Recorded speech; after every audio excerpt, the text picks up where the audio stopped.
2 after 10. These glasses ain't gonna make it. I'm Man, mine don't. gonna call the meeting to order. We are gonna have some members on Zoom. And with that being said, I will go that we have a forum. Welcome everyone and welcome a new member, Mr. Sam Stuckey, to the board today, and our guests. Welcome them as well. I hope everyone had received their minutes from the August 3rd meeting. I would entertain a motion to adopt those if no additions, deletions, or corrections are needed. I'll make that motion. A motion, Second. a second. Any other discussion? Not all in favor, signify by saying aye. Thank you. We get right on down to Mr. Lewis. Wow. Here I am. Oh, we're good, Nick. Yeah. Yeah. Yeah. You're from the same house. Yeah. What you take them. Where we, yeah, where we started at. Yeah. Yeah. Why don't want me to start it? I'll do this quick. Oh, okay, okay. I'll pull it up on the screen for you. Okay, that's cool. All right, now. Yeah. Yeah. So bad news, bad news. A little bit of bad news. It's, hey, it rained like, it's rained recently, so it is getting a little bit better. We're gonna start with, we're gonna start by looking at some of the bad news first. And the bad news would be September, where it didn't rain at all anywhere in the state. It just kind of dry. Statewide, 1 to more than 3 inches below average, it's that plus minus column there.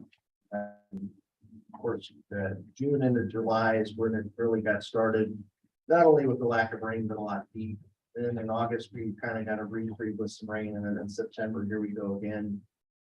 Statewide, there's the average 1.24 inches, which is 2.35 below average in the 10th driest September on record, and that goes all the way back to 1895.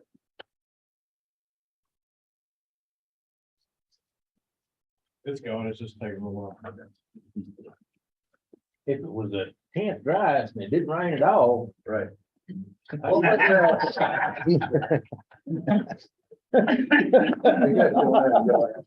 that was Just give it a second to click there. really slow. Yeah. You got two graphics there. that we can try. One on top of another. Yeah, I will go back. Yeah. This is the good news for October. If you look out in western Arkansas, you can see a lot of rain. So more than 5-inch amounts there in places, and here it is, looking at a table. There's a lot of minuses on there, yes, but out in western Arkansas, quite a bit of rain in October. Fort Smith, over 6 inches of rain there. More than 5 inches of rain dumping in portions of the west, but in the east, not as good a news. So if you go to places like Texarkana, 1.48, Pine Bluff, just a little over 2, not the best news in the world. And graphically again, It's gone, it just needs time. yeah, you're fine. Yeah. Yeah. Graphically, it's this graphic we showed before. Lots of rain in the Washita, Ozarks to the west, parts of the Arkansas River Valley, and then the east, less than 2-inch amounts across the south and west. So improvement here, minor improvement over in the east, but at least we got some rain, which is good. Rainfall deficits though, if you combine September and October, kind of a wash out here. So September very dry, and then we get the rain in October, and it's kind of a wash. Southern and eastern Arkansas, though, some rainfall deficits over 4 inches if you combine both, ones together. So really not a good thing overall there. For the year, if you look back a few months, there were more pluses than minuses. Now there's more minuses than pluses overall. Fort Smith doing very well this year. They're 7 inches above average for the year, and West Memphis the same thing. But everywhere else, there's just a lot of minuses across the board. This is going to be where we are in the drought. Now this is as of the last time they did it, so this would be last week. This week, you probably see some improvement across the state. Especially out in the west where we had some rain and maybe a little bit in the east, but it's, a lot of D2 and D3. Which I think is fairly representative for where we stood last week. And then looking at it nationwide, quite a bit of drought across the country overall, really. The worst areas, this has been going on for years. This is the latest drought, but it's gotten pretty bad over the middle of the country, and it has spread to the east. We really didn't have any drought at all a month ago in the part of the country, and they're starting to pick up more and more on that. You'll notice the Mississippi River here is there's quite a bit of drought along the Mississippi, so it hasn't really rained much there either. This is a soil moisture a graphic, which is the indicator of drought. So kind of the same areas where we saw drought on the last graphic, dry to very dry. Monsoon season in the Southwest, so there's really no drought there. One thing I'll point out though, with the rain that we had in Arkansas, we're kind of getting closer to the normal range of soil moisture. So while we say that, drought conditions, all bad, that rain that we just got did bring some improvement to the state. So that's actually pretty good. And then spotty dry conditions as you head farther east. Those have been expanding here in the last months or so. Got a little worse. So some improvement, recent rain, soil moisture in Arkansas, very dry conditions becoming more normal. At one point, we had an extreme wildfire danger. The whole state was under an extreme wildfire danger. At the end of the month, there was a low wildfire danger in the Northwest and a moderate and high wildfire danger elsewhere. And I like this graphic. This part of the paragraph the best at the bottom that says that, at one point, nearly every county had a burn ban. And now we're down to, as of the end of October, down to 17 counties, and I think that's lower now, right? 12 Yeah, like 12. this morning. Yeah, those have decreased quite a lot. Those are mostly in the south and the east where they haven't had as much rain. The drought outlook is not positive overall. This came out about a month ago, but it's still showing that drought persists across much of the west and central parts of the country and develops in the southeast. So really not good news here, although there will be improvements at times in the state. And the reason for that is as we head into this time of year, the vegetation is going dormant. So it's using less and less groundwater. So let's just say it didn't rain anymore at all. Because there's less groundwater being used, the drought's going to worsen very slowly. If you flip that a little bit, because it's being used very little, if you get some rain, it could improve things a lot because it's not being used. That's what we're really rooting for moving forward. So.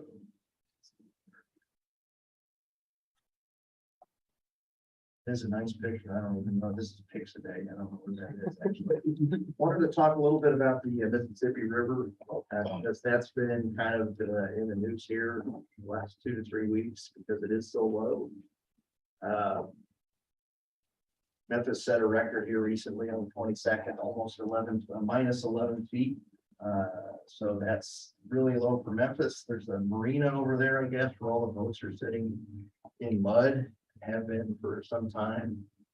And the pictures along the Mississippi are pretty scary. So on October 2018, this was a wet year overall. So Mississippi looks, pretty nice overall. And then some of these same areas, you see some light areas where you see, sand or soil, and the river's gotten a lot skinnier in some areas. And from what I understand, at some points, you can actually almost walk across the river. There's so little water sitting there. So record low water levels, hindering barge traffic, bad for agriculture. One thing I read said that there's $50 million of crops sitting over in a facility over in Osceola that have nowhere to go. So because the river is so low, civil war relics being found, sunken ships. And the other thing too is that because the flow is so long, the flow in the Mississippi River, if you go down to the Gulf of Mexico, salt water is actually moving northward. So they're having to build an underwater levee to keep the salt water from going too far north. I think it was 60 to 70 miles north along the Mississippi, the last I heard. It's moved, quite a lot. Is that normal along the Mississippi? Well, it isn't normal for it to be that low, but it is kind of normal considering the time of year or when it gets low. So usually bottoms out in the fall, which is where we are now, and then peaks in the spring. So if you go to a year like 2019 in Memphis, the river actually made it all the way up to 41 feet. The spring of this year, it only made it up to 31 feet. So it started 10 feet lower than it did in 2019. So it made it easier to fall lower than what it did in 2019. This is as low as it got in 2019, 6 feet. It's down to minus 11 feet this year. So given the graphic and how things work out, the Mississippi River will come back up, but it probably won't be until we get, in the deep winter or maybe spring. And then we'll see how far up the river actually responds. So a little bit more about the Mississippi River. Of course, lack of rain and widespread drought has led to the problems. Talked a little bit about the river peak lower this year than it did in 2019. And it will rebound in 2023, but the forecast overall this winter, because we're in La Nina, is for below average rainfall. So the response for the Mississippi River is probably going to have to wait until February or March to really come up and stay there heading into spring. So it's going to take some time for the Mississippi to get back where it should be. Speaking of that forecast, La Nina conditions is what we have now and have had for the last 3 years or so. As we head into the spring, though, you'll notice that the La Nina is actually weakening. So by the time we get into the spring, it's pretty much gone and we're in neutral conditions, which is right around zero. So this La Nina is kind of what we'll say is kind of a weak to moderate, and it'll become non-existent as we head into the spring. So what does that do for the forecast? Well, this is a typical winter pattern for La Nina. Dry across the southern United States, wet across the north. I mean, we've seen that kind of in the last, 2 to 3 years. And the same is probably going to hold true this winter. This is a model, outlook, which looks very La Nina. So let's say the Mississippi River down here gets below average rainfall. The hope up here is that they get enough rain and snow that some of that gets in there, and that's going to help anyway, regardless of what happens down here. So that's good. And as far as temperature, if you're looking for a lot of snow overall, it's looking kind of warm just about everywhere. The only cold areas might be up toward the border. Not to say that it's not going to get cold from time to time, but just not as cold as what you would have in a typical winter. That's very La Nina-like as well. One more thing I'll add with La Nina, usually when you head into the spring, the most active weather that we've had in the winter and spring, the more extreme events tend to happen with La Nina. So that's something to look for. So in 99, 2008, 2011, those are the years that we had the most tornadoes in Arkansas. All of those were La Nina years. But I will also add this, that strength matters. So 99 to 2008, 2011, you had strong La Ninas. And this particular La Nina that we have now is weak to maybe moderate. So the confidence that we have a lot of active weather in the spring, not so high because the La Nina isn't strong. So putting this all into forecast form, drier and warmer winter favored in Arkansas, giving La Nina conditions. When we talk about winter, that's December through February. There will be a large variability in temperature and precipitation at times. So it'll be dry at times, wet at times. Sometimes it'll be warm, sometimes it'll be colder, but average across the 3 months should be warmer and drier. Drought conditions expected to continue. Could possibly worsen in parts of the state, but again, as I talked about before, the vegetation is using less groundwater. So, I mean, I think overall there's going to be some improvement But this is really the time of year, if you're gonna get the water, get it now. But when we head into the spring, you know, it's not so bad, so. While extreme events are more likely during La Nina, we don't have a strong La Nina, so the confidence in that isn't all that high. Going to our website, if you've never been there, this is where to find it. Just Google National Weather Service. Go on. If you have any questions, I'll get those now. Any questions? I scared everybody. John, can you talk about the drought monitor? That's a question we get a lot. Right. And so they go look at the side, it says University of Nebraska on there. Yes. So that confuses people, like, well, it's Nebraska, Right. it's not relevant to Arkansas, and how to update that information. Okay, so you've actually caught on here at this facility, which is to say that every week we are offered the opportunity to look at data and get with the authors of the drought monitor and discuss what we think the drought conditions are across the state, or what the drought intensity should be. And so I think that we kind of fell behind a little bit at times with this particular drought. And one thing that they stress a lot is, okay, we can look at the data all we want, but what are the impacts? What's going on in your state that would lead us to believe that it's worse than what the data would indicate? Send pictures, give us some information that would show that. So they've been getting a lot of that from Arkansas. And so I would say that some of the data has not indicated as much D2 and D3 as what they put in there. But because people are sending in pictures and showing impacts, ponds dried up, that sort of thing, we're starting to see, or we've seen a lot more D3 than maybe what they would have put in there. So that's helped a lot. So anytime you can get in touch with the drought monitor authors and show that, and I'm not sure how you all have been doing it, but that's what I'm hearing from them, is they're getting a lot of that stuff. It's helped a lot. So that's one thing to keep in mind. If you think the drought's worse than what they're saying, then let them know that, or let me know that, and I can let them know that. Either way. We've shared that GIS survey. Yeah. People put up on. It's, they said they've gotten a lot of feedback from Arkansas here in the last month to 6 weeks. So that's helped a lot in the process. Is that, let's see, I've got it right here. I'm looking for that address. For the drought monitor? Yes, sir. Okay, so if you go, so it's a DRI it used to be DRI.edu, but if you go down to the bottom, if you go to our National Weather Service of Omaha and go down to the bottom of the page, drought page there.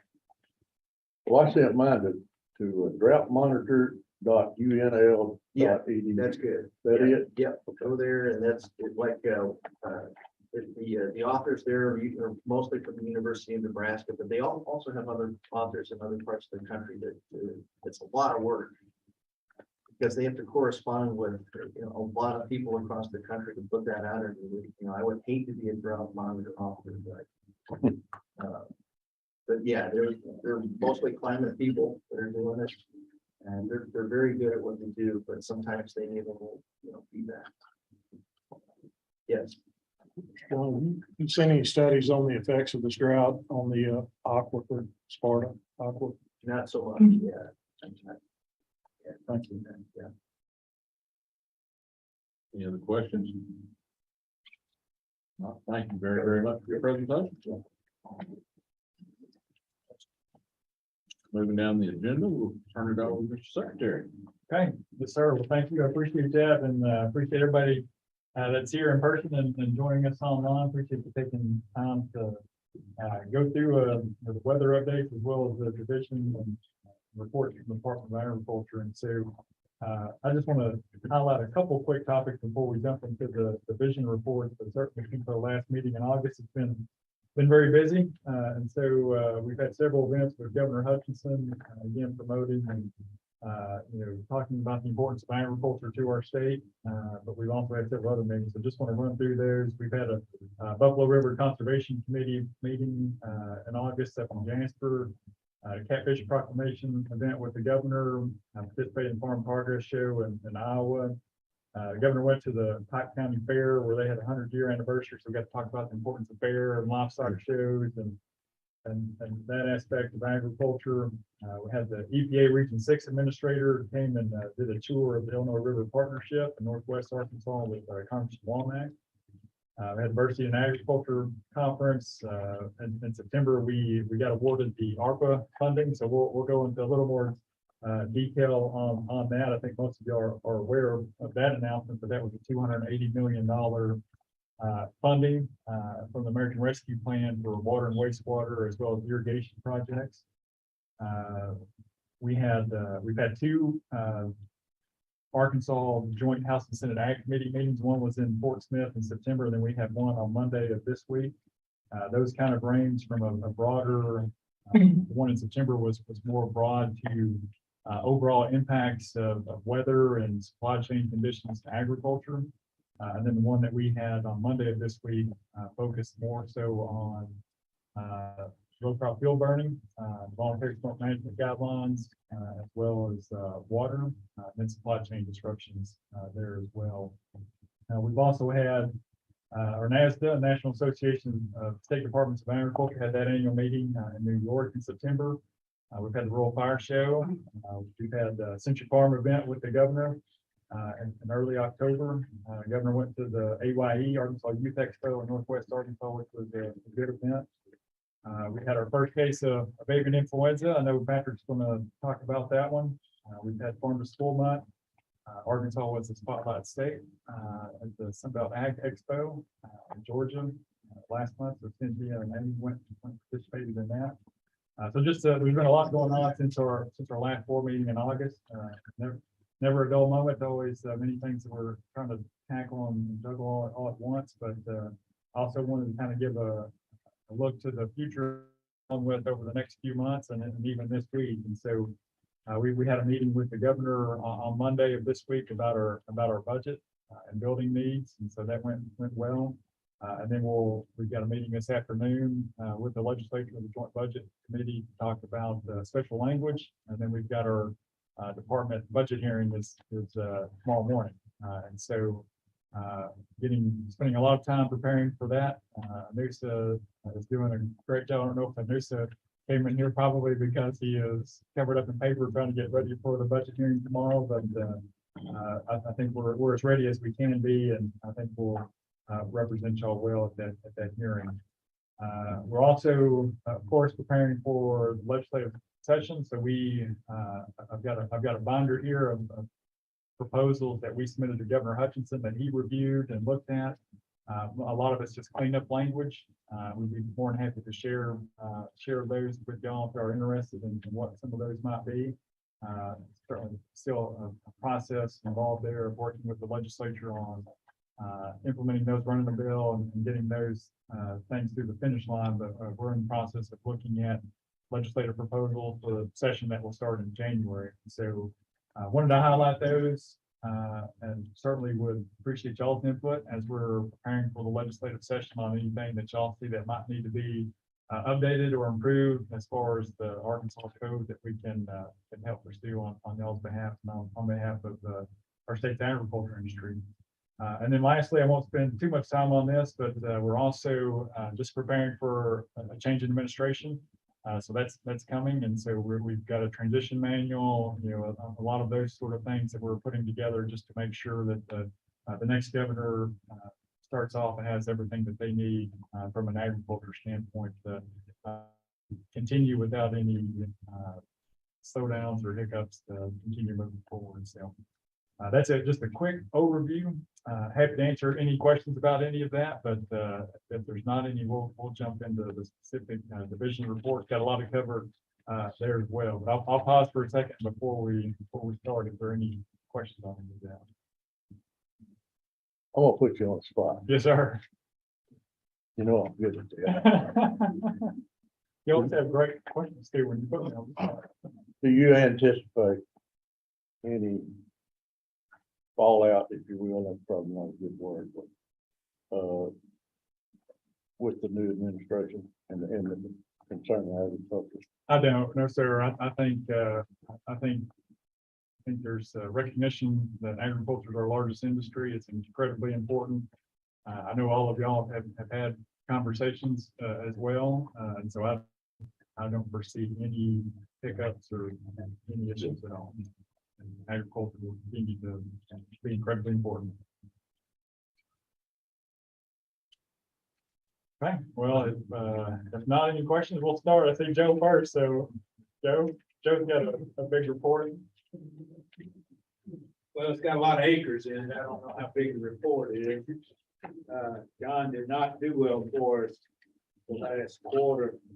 So fires are the main thing on our agenda. We did get a good bit of rest. We're getting some rest right now because of the Saturday night and Sunday rains. We're looking forward to some more Saturday rains this coming Saturday and Friday night. So we need some repeated rains to break the drought in the forest, to break the drought anywhere in Arkansas. It's been very significant.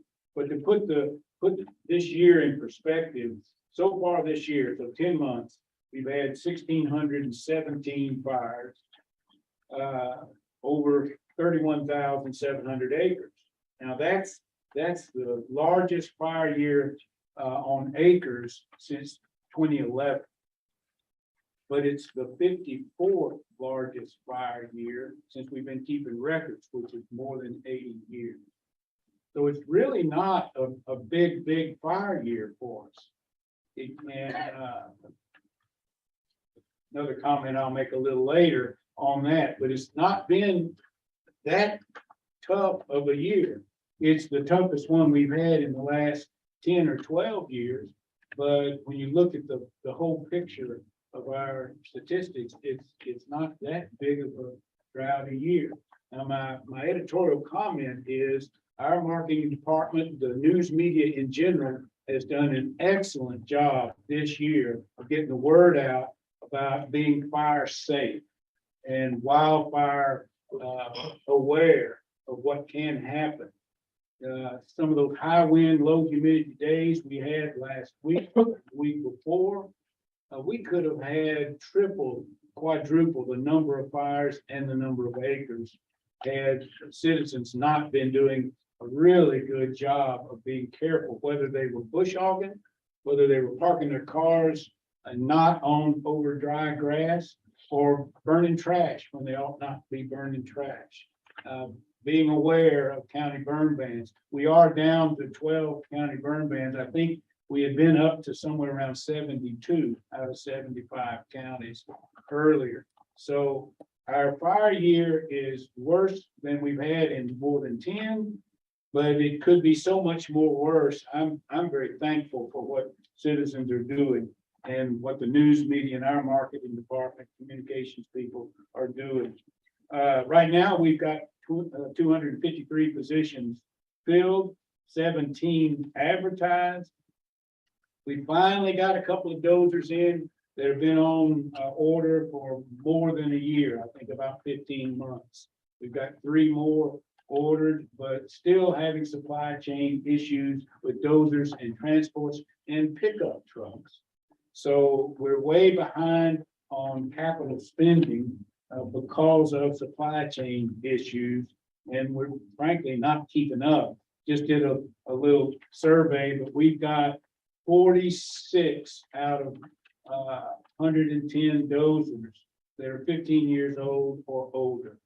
And of those 21 of those 46 are 20 years old or older. So we've got some updating to do of our equipment. It's going to take us a while to catch up. On the good news side for us, the BIL, the U.S. Forest Service, called the bipartisan infrastructure law. That's a 5-year act that was passed in November of last year. Those monies are just starting to trickle in. The IRA, the Inflation Reduction Act, as it's known, hasn't started trickling in. That's 10 years of money to help us in several places. Probably the largest one that'll affect Arkansas in wildfire, called the Community Wildfire Defense Program. And that's going to be program for communities, for rural volunteer fire departments to apply and compete for several $1 million worth of dollars in the Region 8, which is 13 southern states, Region 8 of the U.S. Forest Service. And we figure we'll get our share. We're gonna administer those grants out of our shop, the Forestry Division. And they're gonna be 5 years worth of nice things. And it's things like dealing with brush around homes and clearing out defensive spaces. Might even have something to do with planting trees, but it's gonna have a lot to do with making a community more fire safe, wildfire safe. Now, that's the biggest one. There's reforestation grants. Looks like we're gonna be able to get a couple of new tractors out of our Barcom nursery and update a very old irrigation system for our seedlings, which we're doing about 6 to 7 million seedlings this year when we get to lifting next month. That our seedling crop is down a little bit, but 6 or 7 million seedlings will be moving next month. The same monies, extra money, more over the top, more over and above our regular federal budget, but state fire assistance, which goes with VFA, volunteer fire assistance, to help us buy equipment and help us get equipment to volunteer fire departments. Forest Action Plan also gets us a little more money than regular Forest Service grants. We've got new forest health money, urban and community forestry money, and GNA, the Good Neighbor Authority. We're going to work with the Forest Service to help them move more timber off of the Forest Service, which they're way behind on keeping up with overly dense forest on the Washita and Ozark National Parks. Those are big and good news things. The Poison Springs State Forest, we bought a new tract there. It's up to 24,220 acres down in South Arkansas. And the Hot Springs Recharge area, Garland County, to protect the hot springs, which I talk about every time. We're up to 2,957 acres there. We've got a small closing, 18 acres next month, but we'll be over 3,000 acres, which is about half of the target of protecting the recharge area of the hot springs. We should be up to 3,000, I think, after January with some planned closings there. So that's pretty much what I got. Do you have questions? Thank you. Sir, we'll go to Patrick. Thank you,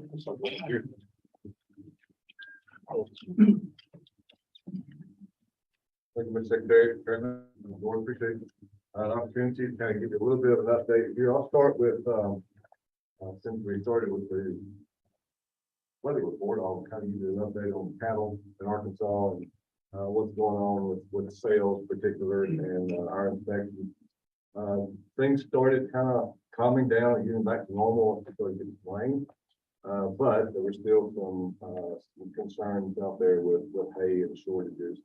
And of course, with the drought that we had, with no rain in October, those sales started to increase again. And now we've got more interest about buying hay out from other sources. Hay costs are going up and there is a shortage. So there is some concern about this winter about peaking out.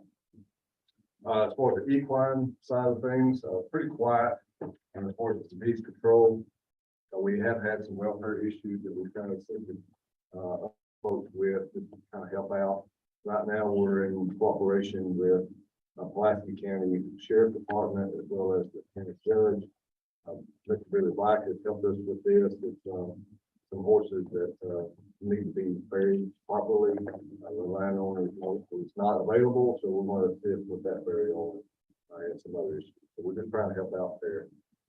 As far as markets, markets have been pretty good. We've had one issue with the market that we had to issue some fines to for non-compliance. This has been going on for quite a while now. But it got to the point where we just enough, so we did issue some fines. However, that market is now in compliance and doing well.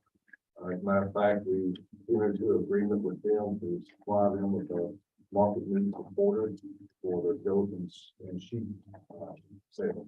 This is one of our largest sheep sales or goat in the state. That industry is just exploding right now. It's really hot and heavy, and that will really provide some good assistance for those owners out there.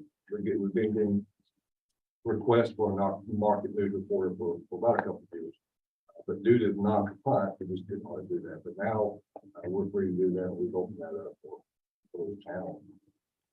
Meat inspection, going very well. We've got all our approvals through USDA. It's all been signed. We've started the hiring process. We've hired one inspector in the process in Northeast Arkansas. We're looking at another one in Southwest. As of yesterday, we got our first sign up. That plant passed inspection, site inspection, and now we got to go through its HACCP and SSOPs. So we're looking, inspecting maybe the first of the year. We can start inspecting that site. So we're all excited about that. And they are too. They wanted to be the first ones, and now they are. So we're looking forward to having a pretty good process there. We've got two other plants that have verbally committed that just haven't signed on yet. And then actually Dan Douglas, the manager, is on his way to a plant today that has showed some interest that he will do a site inspection today. So we've got 4 potentials there, one for sure, and 3 others that will come on board pretty quickly.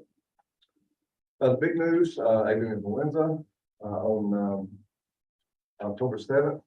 We got confirmation that we had a confirmed case in Madison County. It was a 6-house pullet operation, pretty good sized pullet farm, about 56,000 birds that we had to depopulate.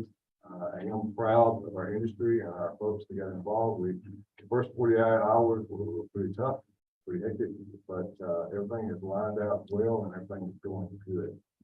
I will say that typically within 12 to 36 hours is generally when birds are put down from confirmation to final depop. Because of some tests that we approved a year ago, some real-time PCR tests, we gained some ground there. So we were able, from the time we got confirmation to the time the last bird to depop was 6 hours. So we got those birds, and that is paramount. Faster you get those in the ground, the faster you can get this situation under control. So a lot of hard work there to win into that. So that was a big step.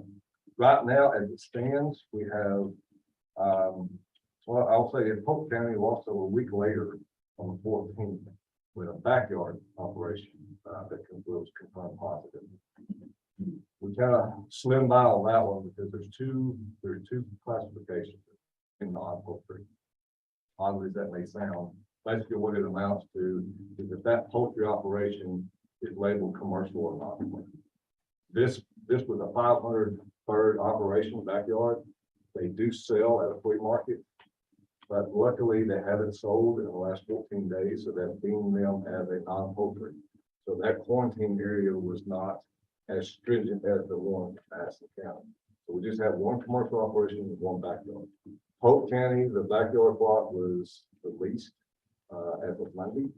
And then Madison County, the commercial operation should be released by Friday if no complications come about. So we'll move on pretty quickly. We're about to see, I think there's, as far as the nationwide, where there's 53 states right now have been affected. Just under 600 cases premises nationwide.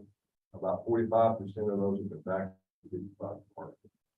And we did have a little bit of a lull this summer. The cases dropped off a little bit, but they never stopped. We've not had any cases or any, I guess we've had positives all the way, every single day since February. And that's unusual. And our cases that we had, the 3 cases we've already had in Arkansas, so since 2015, 09, it hasn't been, there was always a drop off in the spring, but we've not had that. And I don't suspect that we will have a drop off because we're starting in the typical AI season now.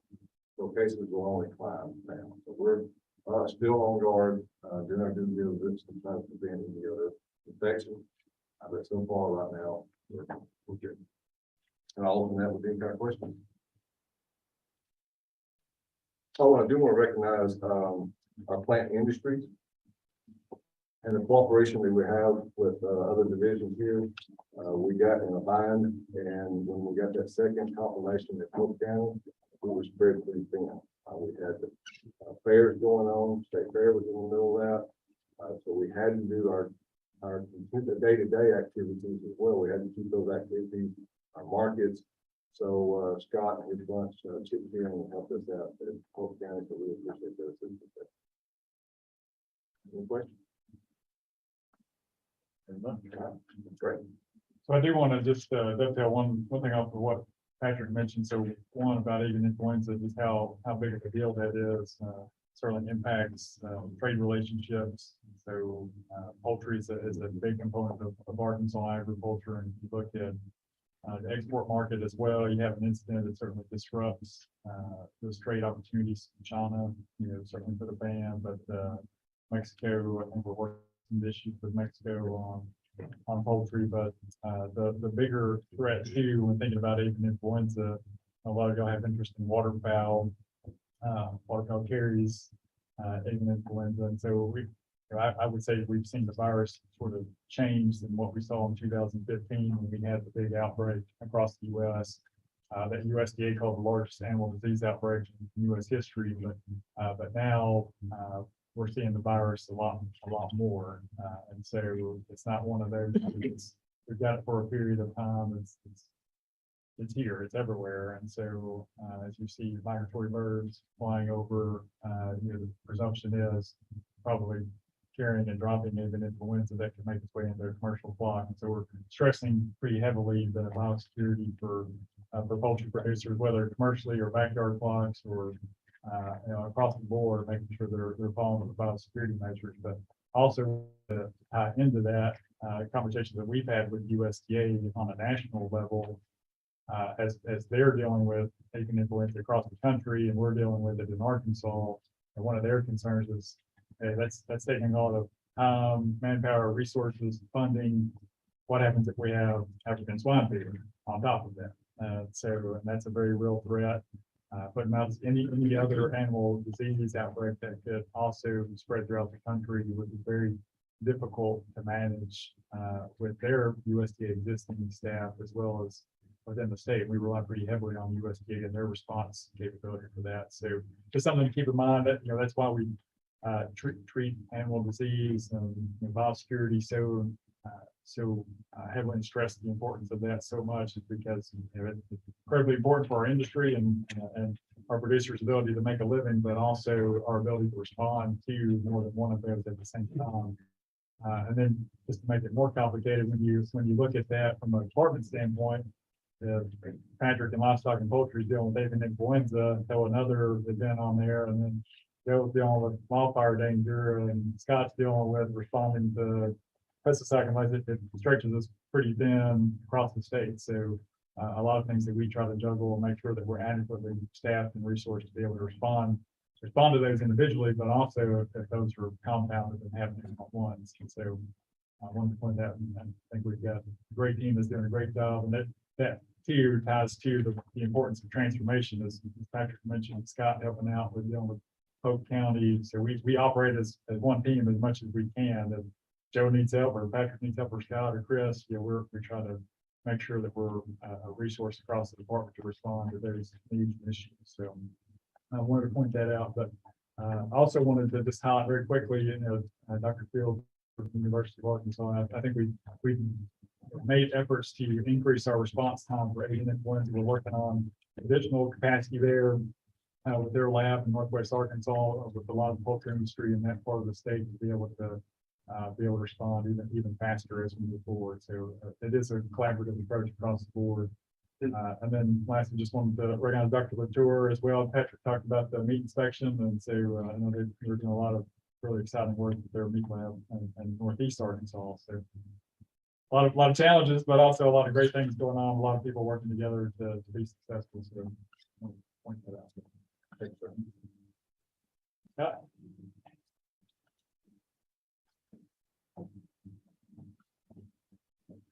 Thank you, Mr. Secretary. Thank you, Patrick, for that shout out. Our role there and that again, if we wins the outbreak, pretty much we're just shuttling samples for them from drop off point back to the lab. So, all the credit goes out to the field staff and inspectors, and we even had some in-house people that volunteered to make some runs up there. Everybody was willing and ready and just jumped right in and win half. So really good team over at Plant Industries. I just could go on all day about them, but I won't. To brag on some more though, I want to start out with our H2A inspection program, migrant worker farm worker program. So we got involved with the Department of Workforce Services last year and provided some assistance on actually doing the on-site inspections of the housing on farms. We started this basically on a handshake and a verbal agreement. It has evolved over the last year into an MOU that we have with the Department of Labor and the Department of Workforce Services. Our role in that program is going to continue to be the on-site inspections of the housing units on the farm. Done about 238 inspections. This week, we've received more information from Workforce Services and we've started building our database. And it looks like as of now, we've got about 780 entities in there that are either their inspections are either going to expire this over the next 8 or 9 months, or they've already expired. And then there will be new applications that will come in. So it's going to be a pretty big program for us. We're utilizing right now our ag specialist group. They have the relationship with the farmers. They know the areas, they know the farms. It only fits for them to do these inspections, but it is pretty big additional workload on top of what they're already doing. So, you know, all cards on the table. We're looking at maybe increasing that group by a few inspectors, spreading some work around other inspectors. Whatever we have to do, we're going to make it work. We're going to make it happen. But I just want we all to know that it is a big program. And the team have done a really good job with it so far and will continue to provide those inspections out to the farm. Plant board, they have their next meeting December the 15th. I think I reported to you all the last time. The plant board consists now of 10 members, 2 U of A, 8 voting members. I don't know of any particular business other than just normal business that'll be coming on December the 15th. At this point, we haven't had any requests for rulemaking or anything associated with pesticide related or dicamba. So as it stands right now, it's just going to be a normal business meeting. A peanut grading program, that's been in full swing since about the 2nd week of September. You know, if you can say anything, any good came from this drought, it did speed harvest up significantly. And the peanuts came out of the ground a lot drier. They were able to get to the grading buying points a lot quicker. We're pretty much about 90% through the crop, which is probably the earliest I've seen us complete that grading since we've been doing this since 2012. We got about 56,000 acres this year planted. That's up a little bit from last year, and the grade, based on what they're telling me, is just a little above average. So we grow some pretty good quality peanuts in this state, and this year it looks to be as good or better than last year. Our grain grading auditing program, we got a few complaints this year on some inconsistent grades that were coming out of some of the southeast warehouses. We sent our team around. They visited 7 or 8 warehouses. They did not find any real significant problems with the grading skills. There was some poor quality. There's a batch of beans that moved through there that were pretty poor quality to them. They found a couple of issues associated with some of the scales and things that hadn't been recalibrated or that hadn't been certified up to date. What we're going to do for that is we're going to plan visits to circle back next year and check back on those scales. Our bureau is going to over the winter after the grain is through moving through, go back and start certifying and checking scales. So Our boll weevil program, we had a little activity there, recently. The Boll Weevil Foundation, trappers, they discovered some animal feed, primarily deer feed, at a couple of locations in the state that was cottonseed. That was coming out of Texas and Ohio, but mostly it was coming out of Texas. So we had our group go around and they found this cottonseed to be fairly widespread. It's stored around the state. So we threw together a quick meeting of our technical advisory committee and tried to determine what our biggest risk with this is. Of course, some of y'all know Regina Foundation. She was just like, we gotta do. And so, Regina takes boll weevil and cotton very, very seriously. But anyway, we came out of that meeting and determined that the risk of introducing boll weevil was not that high. It wasn't great with this, but there is a risk of voluntary cotton getting scattered around in deer lists and not being trapped and not being marked. And it could, in a very extreme case, provide for a unknown source of boll weevil if something accidentally got transported in. So anyway, what we're doing now is we're contacting, we're working with these manufacturers or these producers that are bringing it up here. And we're in discussion with them as to how cooperative they want to be without us having to go regulatory or bring something to our board, and see if we can work out some sort of compliance agreement with them on methods of treating this seed and where they might source this seed to greatly minimize the risk that boll weevil gets introduced. I'll catch y'all up on that probably at the next meeting. Is it coming from one single source in Texas? I don't believe it is, no, sir. And we still haven't determined where the Ohio group is getting theirs, but we think it's also coming out of Texas. It's not coming out of the Rio Grande Valley. It's coming from north and a little further. Well, are these places where it has not been eradicated? The boll weevil? The places where, the best of our knowledge, the place where they're sourcing this seed, it has been eradicated. Okay, they're boll weevil free. South Texas, it has not been eradicated. It is not. Okay, Correct. I didn't realize that. That's the only place in the United States where there's still active boll weevil.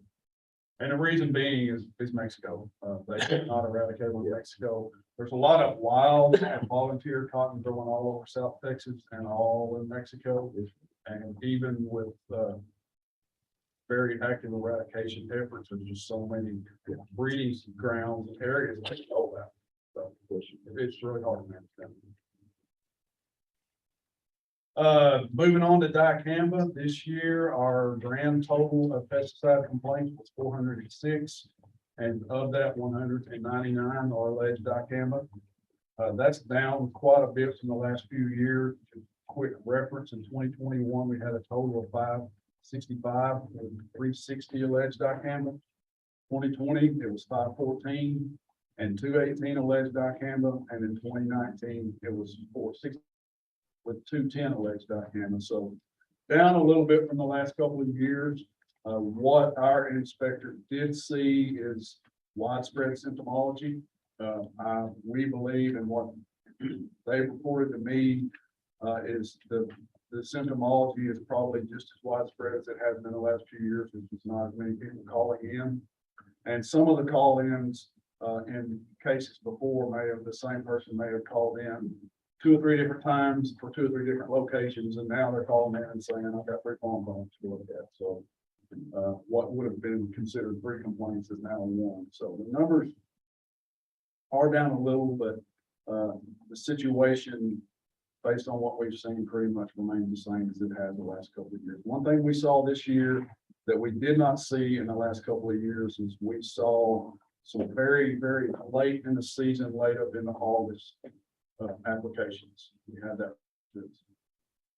And that is a level of non-compliance that, in my opinion, was a little beyond what we had been seeing. And if I had to guess why, one of the big things I would say is we heard rumors throughout the farming community this year that the plant board didn't exist. They were under the misconception based on that lawsuit and based on those members being promoted, the plant board was just completely gone. several farmers even told our inspectors, why are you even out there? You shouldn't even have dogs. No plant water. So I think with that being widespread, I think a lot of people just felt like there was, no oversight and they didn't want it. Wouldn't another reason be that it's hard to determine who the violator is? Well, Because the way it picks up and goes? yes. That's what I'm hearing, is more that, They if can't, so we're gonna use it all the way through August and no, it can't be caught. and that's been an issue for the last couple of years.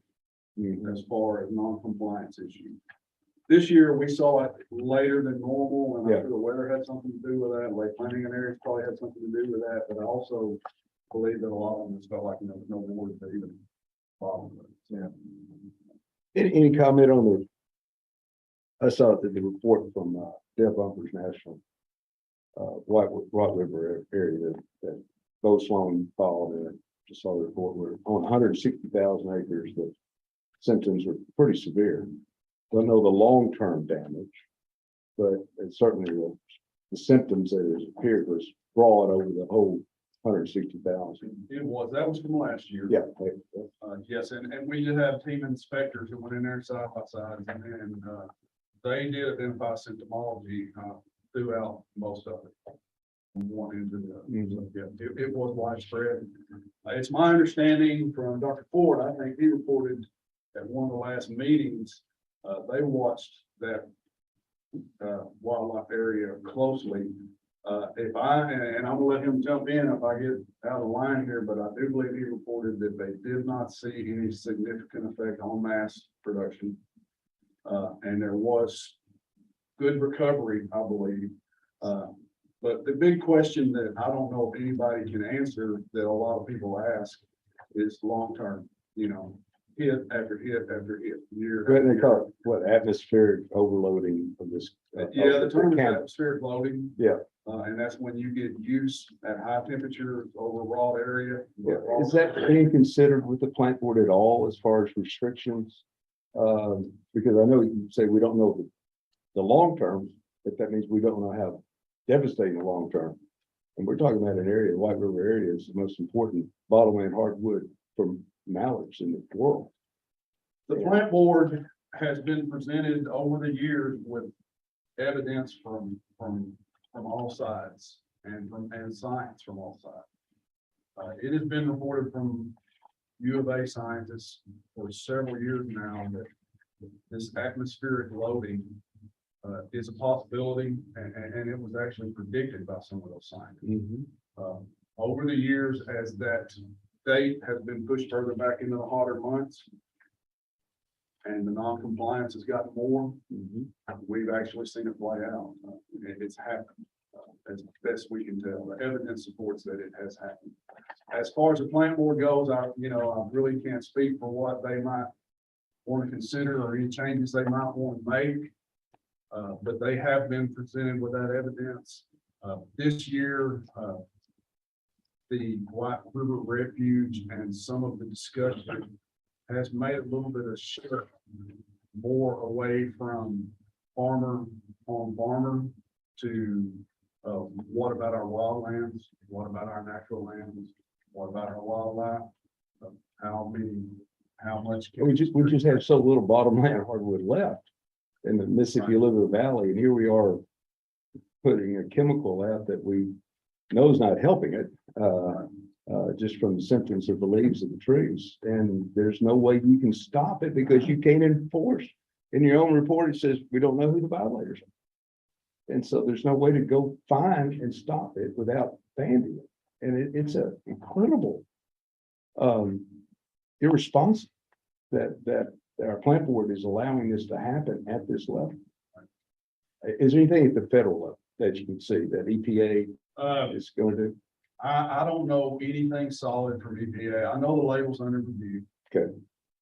I've heard rumors that, they may announce something before the first of the year. But every year, we hear they're gonna do this, they're gonna do that, they're not gonna do this, they're not gonna do that. My experience with EPA and all the other federal agencies I work with is you don't know what they're gonna do until they do it. I've heard they're gonna do this right up to the day before and then they do something.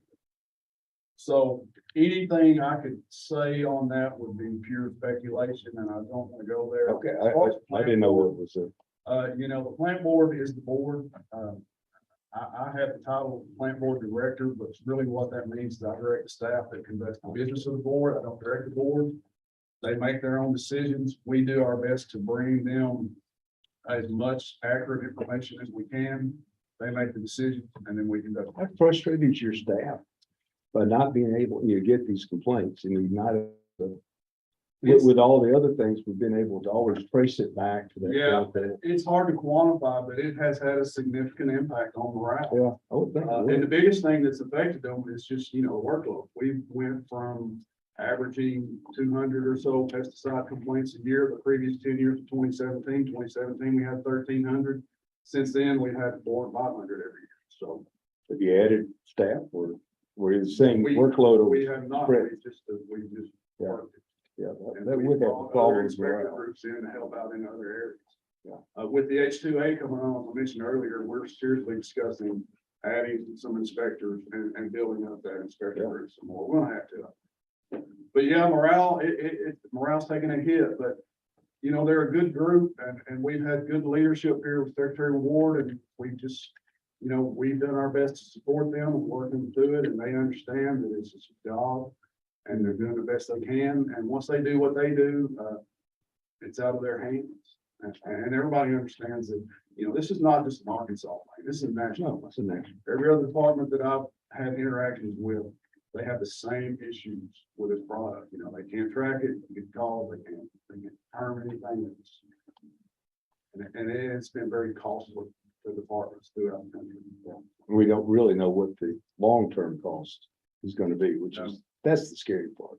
What, Wes, you got anything you want to add? 'Cause you and I talked a couple months ago about it. Yes, sir. No, I would echo the same comments from Scott. You know, we've had a couple conversations with, on the national level with EPA and other states. And it's mostly just, Scott mentioned, kind of speculation until they actually do something or Yeah. change something. I'm surprised Department of Interior, at some point, or Fish and Wildlife, which is reports the Department of Interior is not getting involved, because this is a critical piece of property to the department.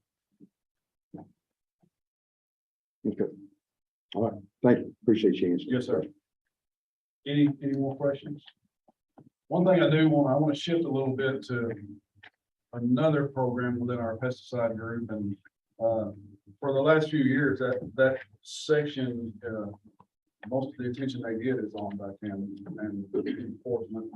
There's another program that they run that's one of the best programs. It's one of the leading programs in the nation. And that is our abandoned pesticide program. And I just want to give a few updates from where we are this year and compared to last year. Last year, to date, we've collected a total of 5.4 million pounds of unwanted pesticides. This year, this fall, our collection event is ongoing actually this week. We started out Monday in Lawrence County, and I believe that may have set a daily record for the program altogether. Last year, for instance, in Arkansas County, one day they collected 143,000 pounds of pesticide off that in Lawrence County. But we were in Nevada County yesterday. Today, they're in Saline County. Tomorrow, they're in Garland, Hot Springs County, and Friday, they're in Miller and Lafayette County. And we're looking at another 5 to 6 collection events in the spring. And last year, let's say we did Sevier and Little River County, Howard and Pike County, Polk Montgomery County, and Arkansas County. And the grand total for all those counties was 148,000 pounds. And like I said, just in Arkansas County alone, accounted for 143,000 of that. So anyway, it's a really good program. It's happening today. A lot of people don't even know it exists. But over the last years, we have safely removed over 5 million pounds of pesticide from a positive thing to finish. That is possible. If anybody has any questions, I'll be glad to take. I do have one comment. Yes, sir. Your H2A inspection program, I want to compliment y'all because our neighbors to the east, I've heard farmers complain, saying that the plant board in Mississippi isn't causing them to do something besides H2A workers. the creek that they've received. And I've not heard one single complaint from Arkansas. Thank you, I appreciate it. Yeah, I'll echo that. I've had several farmers contact me that said they really appreciate the land board doing that. It's really done a good job. Good, we're glad to do it, that's what we're here to do, here to serve, so, we're probably gonna have to add some inspectors to keep that program running efficiently as it is. It's in the early stages, once the team down in, dungeon, I call it downstairs, gets that database worked out, it'll run even smoother. How many total inspectors do you have in the department? So in that particular group, we have 29. Okay. And that's what we're using for this. We have 5 more that do pest control associated inspections. 2 that do apiary inspections. 3 that do produce safety inspections. And then 20, about 19 to 20 that do the weights and measures Mhm. inspections over the bureau. Thank you. Thank you. Scott, Chris.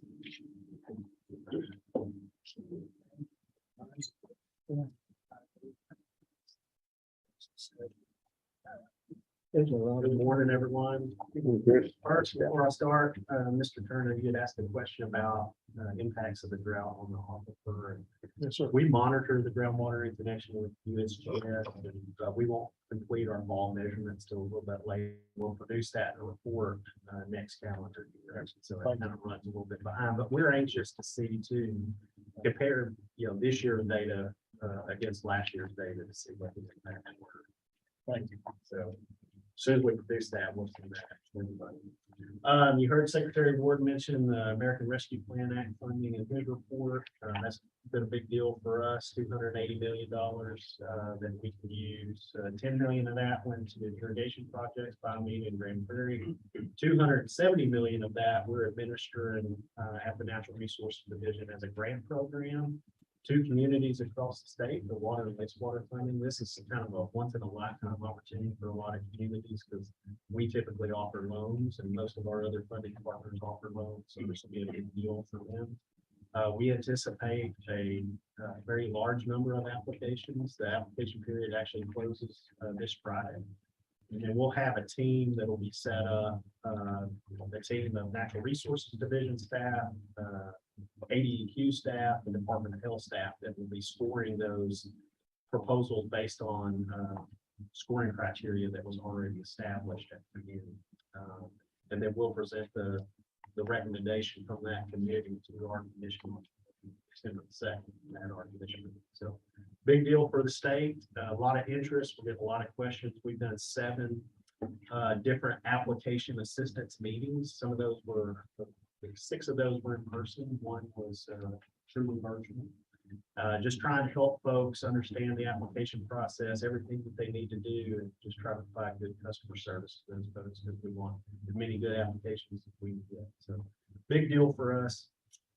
Also related to funding, many of you heard about the Climate Smart Commodities announcement that came out in September. About $2.8 billion invested there. Arkansas, there's about 20 projects that were funded, totaling about 900 million that will have impacts in Arkansas. A lot of those are multi-state projects, but one in particular is the RIPE program. So we are Department of Agriculture and Natural Resources Division. We are one of the project leads for that. It's going to occur in 4 states, Arkansas being one of them, Minnesota, Virginia, and I believe North Dakota. Anyway, we'll be the project lead here. We got several partners. Some of them are in the room: Ag Council, Arkansas Rice Federation, Arkansas Association of Conservation Districts. So we'll be implementing that. And what that will do is it'll pay producers $100 an acre to implement certain practices. The goal was to have about 1,000 producers in Arkansas, looking at about 150 acres per producer. We're one of the only rice producing states, so it'll have a heavy rice component to it, but we also have some room for some other commodities, maybe even some forestry. So we included a couple of counties from that standpoint. The counties in which we'll look to implement the program will be Arkansas, Drew, Lincoln, St. Francis, Craighead, and Jefferson. Chris, what's some examples for the $100 an acre that the program paid? Yeah, so the practices, some of the practices include no-till, cover crops, on rice, it's alternate wetting and drying. Forestry is gonna be riparian forest buffers, silvopasture. We don't have the full suite of, practices yet. One of the things that's gonna put us in Arkansas a little bit behind everyone else, is one, we're the furthest state, furthest south. Mhm. And so they're not gonna receive the actual approval letter to move forward, where we can start billing hours and all of those things until early 23. And so we're actually gonna have to do some pro bono work on our end to make sure that, producers are aware. We're gonna be working through the conservation districts. So Yeah, six okay. conservation So districts. is NRCS going to be administering or No. conservation district? It will be administered at the conservation district level. Okay. And actually, the payments will not come through FSA, they'll actually come from Virginia Tech. Virginia Tech is a national. Okay. Particular program. And I think what they want to show in this program, or what they're curious about is, one, is there a simpler way to do cost share projects? Mhm. And so this one's designed to be very simple. It's also designed to The come. answer to that is yes. And it's designed to come from somebody other Yeah. than the federal government. Now, we will be working with NRCS. They don't have their guidance yet on actually how much they can get involved, but It's really a pilot program as well. it is. Yeah, that's exciting. So we're excited about it. We're excited to be one of the 4 states that were a part of the project. It's just, it's like a lot of things, with money comes work. And, we're not necessarily hiring a bunch of staff to do it, but we've got a lot of good partners that are going to help us. And the districts themselves will be hiring some technicians to be able to implement the program all over. One of my first meetings here, actually, is at the Ag Board, there was some discussion about levy funding, and I'll never forget that discussion. But I'm happy to report that, we administered a program, we received $10 million from the governor to administer some levy projects. We funded about 16 of those. We had some levy districts that had to take on some debt because when we added money on the front end, people used estimates. Some of those estimates were high, some were low, but we essentially ran out of money. So we had several levy districts, 4 in particular, that took on loans. And what we were able to do at our last commission meeting is based on, or as a result of some projects coming in under budget and then interest that had accrued on the money, we were able to actually pay off the majority of those loans. So we had 3 of those 4 levy districts that came out of that not owning a dime, which was good for them. And then we had 1 that we paid off a substantial piece of their. So this is good news. We're funding worked out in the right way. Irrigation projects, we talked a lot about the drought. Dry weather's been good for them. They've been able to build canal and put in pipeline and those sorts of things. So they've really been moving. Biomeda's got about 3 miles of canal under construction right now. They've got 2 bridges that have been bid out by the highway department. Those will be completed. What are those bridges? Is one cross 165? Yeah, it's 165. Okay. Which is good. 161. 161. So those have already been bid out, about $9.5 million.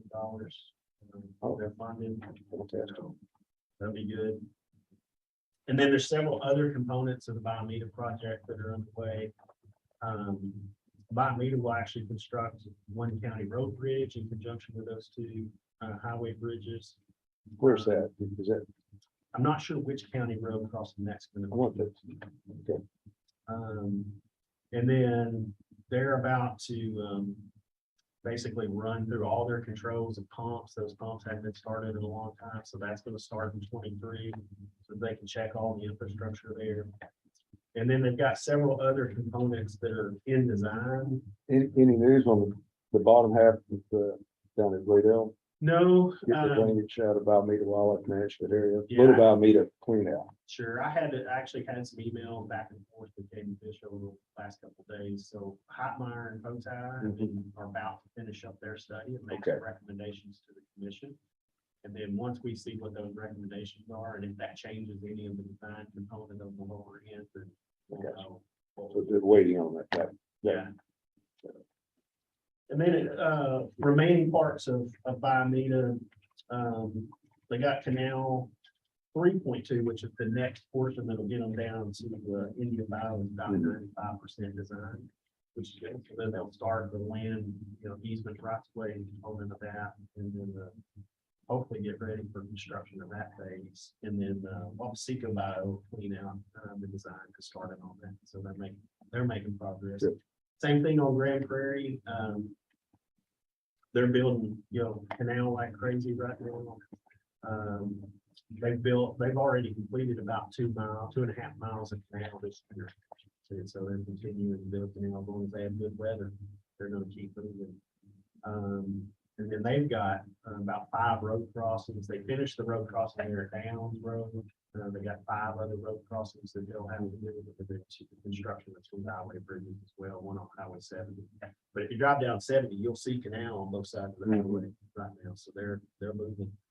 And we're trying our best to keep them moving. So, but they're. Chris, excuse me, Yeah. is there, from what I understand, there's been some, the design piece of, planning piece of it has been a little challenging. And It has been challenging. So, you had original core design, you got NRCS that's helping to construct that core design was from a long Long time, time. 20 years ago. And so right now, some of the designs are hung up in Fort Worth. At NRCS, but everybody's trying to move those as fast as they can, but that has been a little bit of an issue for sure. So are the people, I'll say this. Are people in Washington helping move that along? Is Senator Bozeman There helping are move that along? folks that are being educated all the time on stumbling blocks and hurdles Okay. related to the projects. Yeah.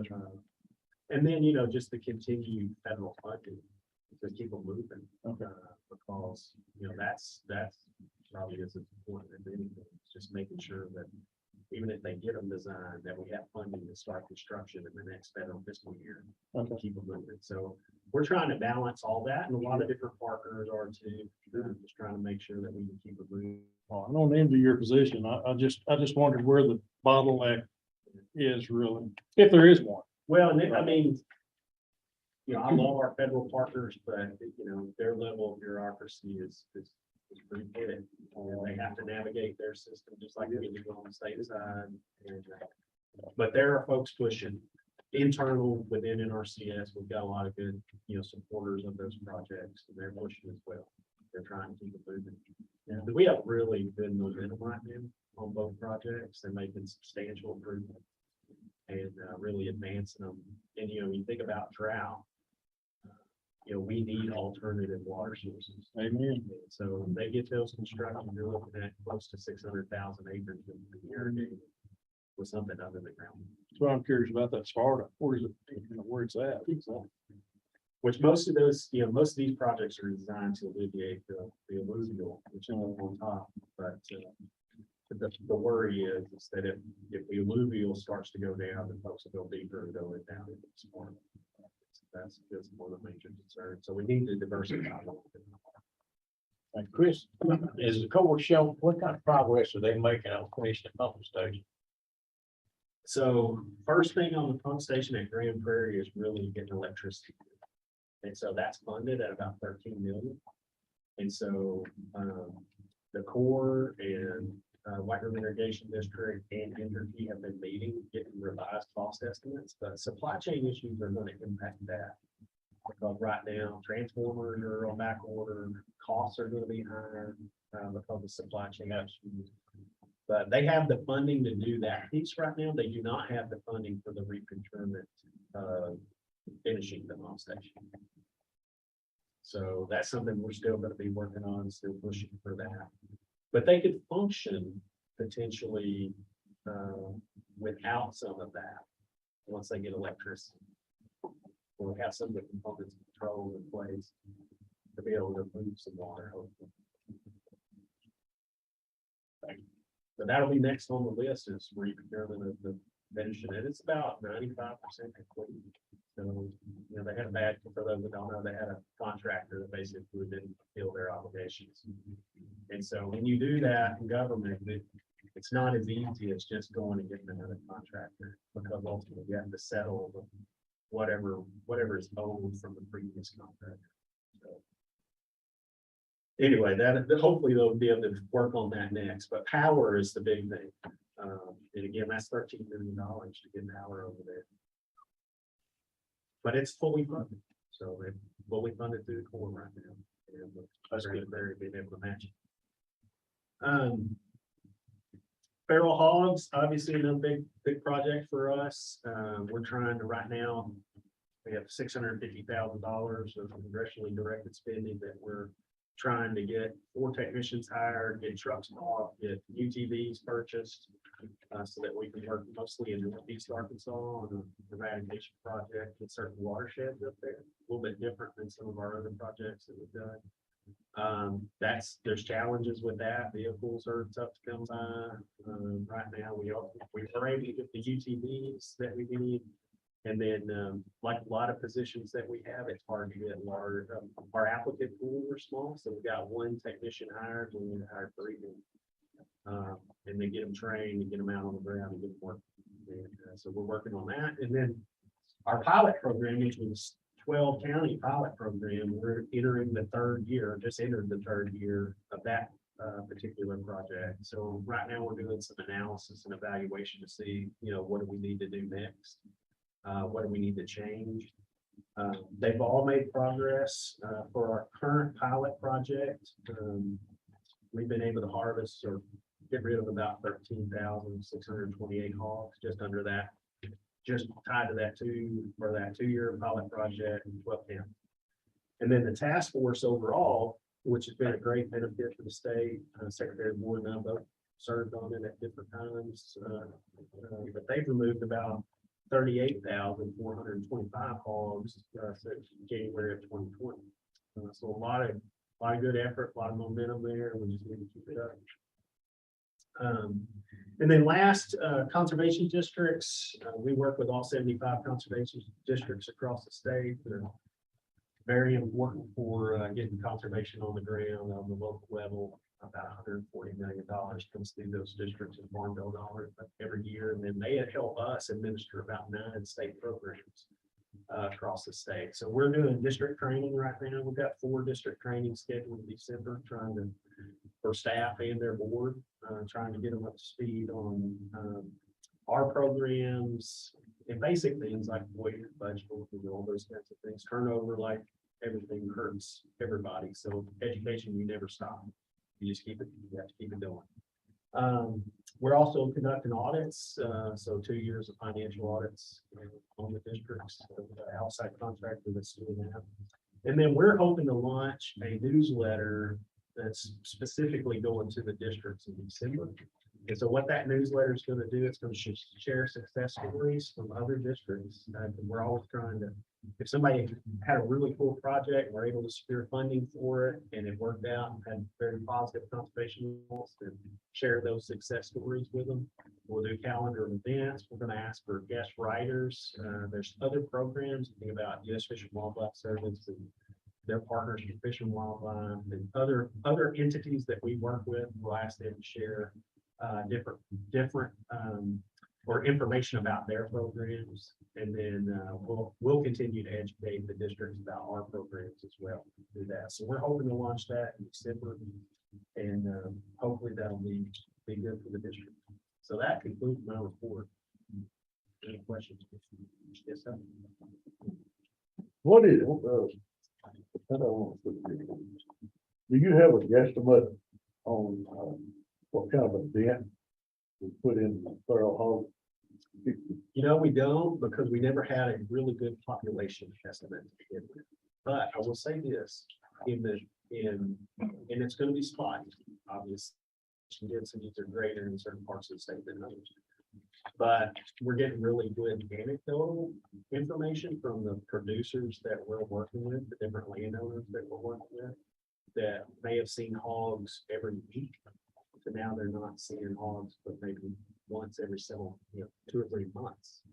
And so we're making progress. Now, whether or not we have the capacity to tackle like, Ashley County, Arkansas, which is probably gonna have a pretty heavy population. But the goal, ultimate goal is you work on the fringes and you just keep working until, where you can go concentrate all your efforts in the higher density areas. Ultimately. And so like even our pilot project that we're gonna do in Northeast Arkansas, they're very low density up there. But, if you don't watch it, if you focus on the high density areas first, you turn around, there'll be high density areas where there used to be low density. So knock the low density out, then just keep towards high density. Jerry, there's a lot of people that are getting these thermal rifle scopes and figuring out that it's a lot of fun. Yeah, I'm getting a lot of flack, if you will, from landowners in the bottom, such as adjacent to Pond Creek. I'm getting a lot of flack from people down there. What the hell are you doing to these hogs? That type of comment. So you get a thermal scope. Yeah, don't kill. Obviously I do. Well, then, the public lands, it's a little bit harder on fans, they don't have much staff, but when I was at the Fish Commission, we did a lot of traffic on it. And then you've got aerial gunning where we bring that helicopter, USDA this coming in. Now, you're not allowed in Pond Creek, is that correct? In Pond Creek Federal? It is better. That's what I thought. So you're not allowed to go in there and trap on it? Well, I mean, they do trapping, they do some I trapping. knew that. Those are big, they're large areas. Yeah. And they also do aerial.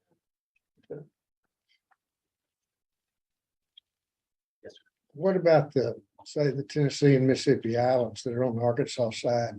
That's where we have our problem in Tennessee. On the west, yes, west. So that's where we're gonna get, Tennessee has come over and done, aerial over there, but, Yeah, and I know we've done some aerial gunning along Mississippi. I mean, typically, you have to have landowner permission. A lot of times they'll fly public and private lands, but usually in a block. mhm, So if they can get a large, area, 20,000 acres or so, then they can fly public and private together. mhm. So I know when I was at Game and Fish, we did some large private landowners in conjunction with public lands to make sure that we had a very large block and just hammer it. And if you can hammer it here in hot water, it's even better.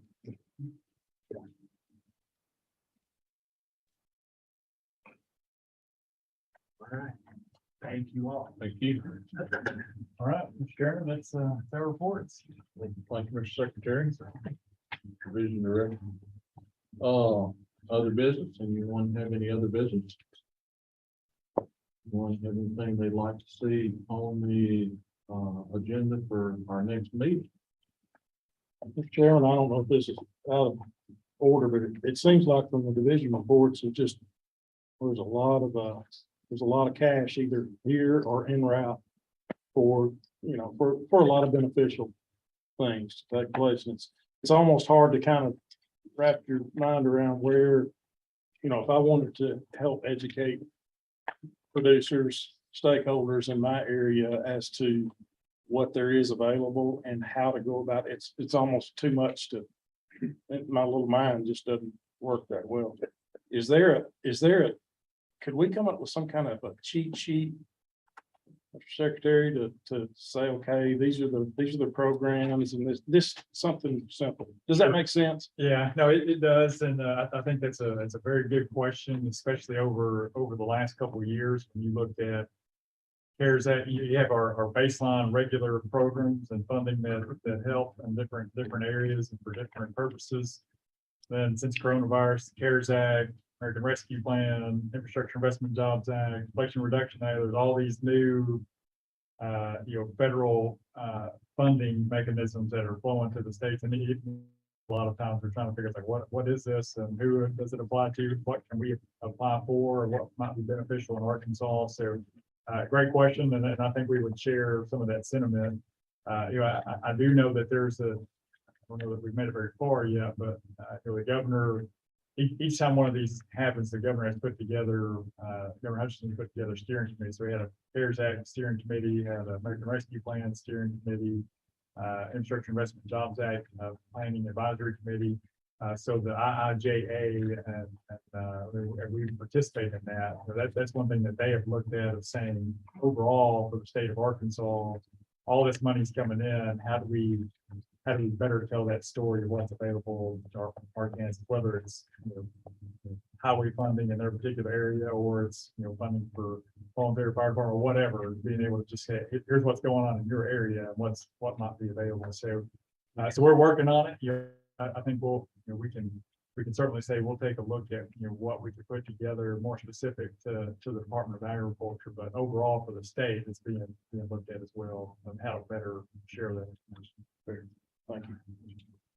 Secretary, I don't know I know there were several entities involved in an email that went out this week on the new burnout. Sure, Mr. Fox was helpful with that, but we're winding down harvest season, but between now and next harvest, I think it's crucial to get that sold to the county judges, obviously to the producers. If we get everybody on the same program in our area, one county judge says, we got a total burn ban, the next one says, well, you call in, we'll give you a permit to burn a field. If everybody gets on the same program, I think it will be beneficial to all. And I think the app is a great way to start that. I think that that gives a mechanism of tracking, and it gives some guidelines for those folks that are setting those fires to stay with them, just around them, have water available. So I think that's a wonderful, wonderful start. So thank y'all. If Mr. Chairman, and I'll say this, especially since it was brought up in the Ag Committee earlier this week. So House and Senate Ag Committee, they had a presentation from a pediatrician in Northeast Arkansas who came down and presented to the legislature on the row crop burning more specifically and the impacts that has more specifically to the Jonesboro area, higher population density. You got people burning fields, you got smoke coming in, or even at a football game, you can see smoke. And so certainly there've been a lot of complaints, and a pediatrician came in and described the impacts of what that means for air quality as well as personal health. And so it's something I know that's on the legislature's mind and trying to address that broader population standpoint, but certainly we've got good partners, Ag Council, Rice, from the row crop side, but also the forestry side has been very successful on implementing those practices. And so I think there is a commitment from us, from the department as well as the industry, that we've got to kind of double down on sharing information to make sure people are aware of those practices. And I think that's a great point. County judges and the ag industry, ag associations, producers, the meetings that will happen over the winter timeframe of really hammering on, really pushing this message on it, how important it is, so that we don't end up with regulations during the legislative session on restricting practices that producers need. Appreciate you. Any other business? If not, I think I heard lunch rattling in the hallway here. I'd entertain a motion to adjourn. So moved. Motion second. All in favor, signify by saying